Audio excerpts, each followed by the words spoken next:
Bonjour, alors on continue encore un cours sur Hanouka. On va regarder cette fois-ci le quatrième Mahamar du Paradis de Rav Yitzhak Koutner. Regardez bien. Le quatrième Mahamar, il dit comme ça.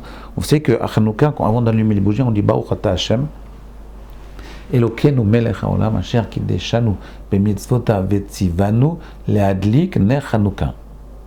Donc, je remercie Dieu qui nous a ordonné par ses mitzvot, qui nous a sanctifié par ses mitzvot et qui nous a ordonné d'allumer les bougies de Hanouka. La Gemara, elle demande, c'est une Gemara dans Shabbat, je pense. Elle demande Echan Tzivanu, où est-ce que la Torah nous a ordonné d'allumer les bougies de Hanouka? La Torah, elle est bien antérieure à l'histoire de Hanouka, où la Torah nous a enseigné. La Gemara demande Rabbi Hanina Amar Mishaul Avicha Veyagidecha. Mish'al Avicha Veyagidecha. Demande à ton père, il te dira.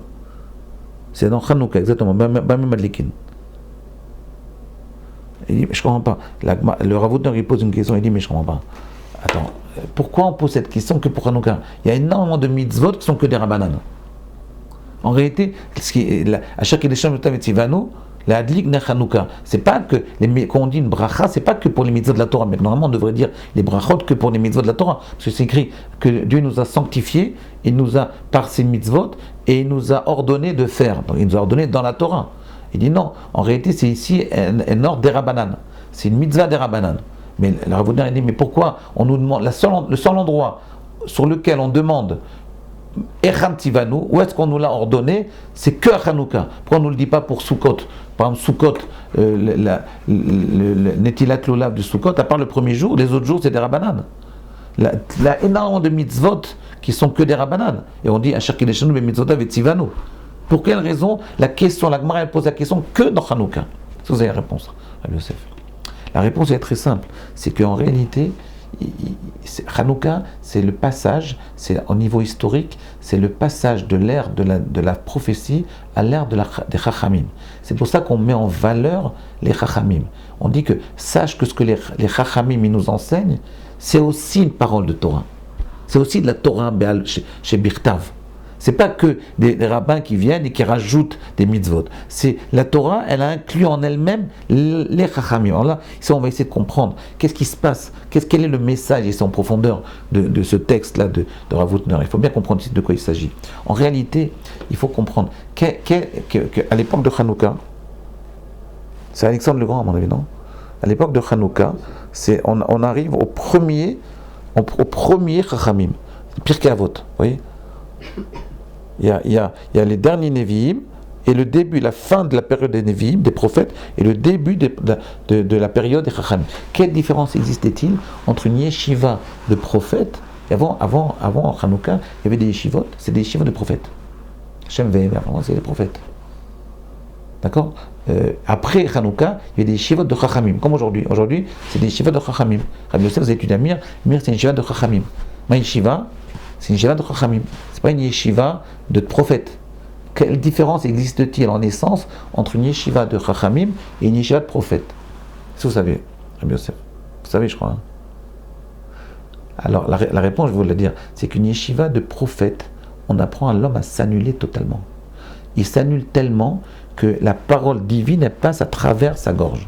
C'est-à-dire, il ne fait que transmettre la parole divine. Donc, pour pouvoir transmettre la parole divine, il faut arriver à un niveau de connexion avec le divin extrêmement proche, extrêmement élevé. Un niveau de connexion extrêmement élevé. Et pour arriver à une connexion avec le divin, il faut apprendre à s'annuler totalement. C'est par l'annulation de l'être, au niveau spirituel, au niveau intellectuel et au niveau physique, que l'homme, en s'annulant, il n'a plus d'ego. Là, Kadosh Baruch Hu, il accepte de faire passer son message à travers la personne, le prophète. C'est un prophète. Donc on apprend aux gens à s'annuler. C'est quoi la yeshiva de Chachamim? C'est exactement le contraire. On apprend aux gens à se développer, à oublier un peu la modestie et à essayer de développer. Moi je me rappelle un Rabbi disait, un Bachor Yeshiva, il ne doit pas travailler sur la modestie, sauf dans deux domaines. Dans le domaine de la tfila, de la prière, et dans le domaine de sa relation avec son Rav. Mais à part ça, s'il est modeste, il ne peut pas grandir. Pourquoi? C'est quoi un chacham? C'est essayer de développer sa personnalité. C'est le contraire. Non seulement tu ne t'allumes pas, mais tu développes ta personnalité, tu essayes de faire grandir l'intériorité de ton être, tu développes ta personnalité et tu arrives à un niveau de compréhension de la Torah qui était personnel.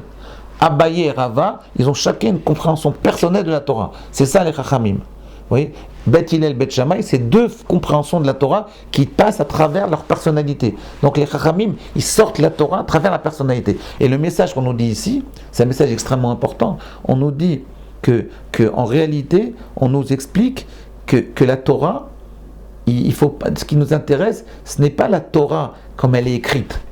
C'est la Torah qui a été transmise par les Chachamim, qui ont cette possibilité d'être vraiment des Chachamim. On ne parle pas de n'importe qui. Un Chacham, c'est quelqu'un qui a appris chez des Chachamim. Vous voyez, il y a une transmission, une technique de la Torah. C'est pas n'importe qui peut dire ce qu'il veut. C'est pas n'importe qui. Il y a plein de gens intelligents qui peuvent dire n'importe quoi sur la Torah, mais c'est pas la Torah. C'est pas des Chachamim. Les Chachamim, c'est ceux qui s'inscrivent dans une tradition de technique particulière et de compréhension particulière de la Torah. Il y a une technique. C'est très comment dire en français, c'est très réglé, c'est très réglementé. On ne peut pas dire n'importe quoi. Il y a des techniques. Vous voyez, Rabbi Yosef, vous-même, vous voyez, des fois, vous voyez des gens dire un petit ridouche, vous sentez que c'est pas bon. Il n'est pas dans le système. Il ne comprend pas ce qu'il dit. Il n'est pas dans la réglementation des lois de la Torah, de la compréhension de la Torah. Maintenant, regardez. Okay. Donc c'est pour ça qu'on nous dit Echam Tivanu. Pourquoi on nous dit que la Shaki de Shanu Bemizotev Tivanu la Adlik Nechanuka? L'Agmara demande mais où Tivanu? L'Agmara dans Shabbat elle demande mais où Tivanu? Où est-ce qu'on nous a ordonné l'allumage des bougies dans la Torah? Pourquoi on pose la question que dans Hanouka? Parce que c'est dans Hanouka qu'on nous apprend que les Chachamim ils dépassent les Nevi'im, que la compréhension de la Torah quelque part elle est plus élevée que la Névoie. Pour quelle raison? Parce qu'elle demande un investissement de l'homme qui est extrêmement grande. Je ne dirais pas plus grande. À mon avis, on dit Chacham Adif Minavi. La Gemara elle dit Chacham Adif Minavi. Un Chacham, aux yeux d'Akadosh Baruch Hu, il dépasse le prophète. Pourquoi on dit ça? C'est difficile à comprendre. On ne peut pas dire qu'un prophète il n'investit pas. C'est sûr que les prophètes ils investissaient tout leur être pour s'annuler. Mais c'est parce qu'en réalité, la compréhension de la Torah, c'est une autre facette de vision de la Torah. Et à mon avis, c'est valable pour beaucoup plus de juifs que la prophétie. La prophétie, elle est limitée à certaines personnes, à 7, qui vivaient dans une proximité très très spéciale avec Akadosh Baruch Hu. Mais combien de gens sont capables de ça? Quand on dit que Chacham Adif Navi, c'est n'importe quel juif peut être un Chacham. N'importe quelle personne, même un converti peut être un grand Chacham, un grand Talmid Chacham. Il suffit qu'il se mette à fond dans la Torah. Au début, il aura énormément de difficultés parce qu'il faut rentrer dans la technique, prendre aussi à s'annuler. Mais après, cette personnalité va se développer et va dévoiler des pans, des facettes de Torah énormes à travers sa personnalité. Beth Hillel, il a découvert la Torah à travers sa personnalité. Ça a pris 70 ans. Rabbi Shimon Bar Yochai, il a découvert la Torah d'après sa personnalité. Rabbi Meir Balanès, il a découvert sa Torah d'après sa personnalité. Et cette Torah qu'il a découvert au fond de lui-même à travers les écrits, c'est cette Torah-là qui va les sanctifier, qui va les rendre très très très grands. Vous voyez, on voit bien que Chacham Adif Minavi, Rabbi Shimon Bar Yochai ou Rabbi Meir Balanès, ils sont plus que, peut-être pas que Moshe Rabbeinu, qui est le plus grand des prophètes, mais ils sont plus que Yona par exemple. La Torah, elle leur donne, les Chachamim, ils leur donnent plus de puissance que Yona. Regardez combien de gens vont pèleriner chez Rabbi Shimon Bar Yochai. Regardez combien de gens vont pèleriner chez le Gaon de Vilna. Regardez combien de gens vont pèleriner chez le Rav Nachman de Braslav. C'est aussi Chacham. Vous comprenez ce que je veux dire? Voilà. Bon, demain on continue. On va expliquer un peu ce principe-là un peu plus profondément demain.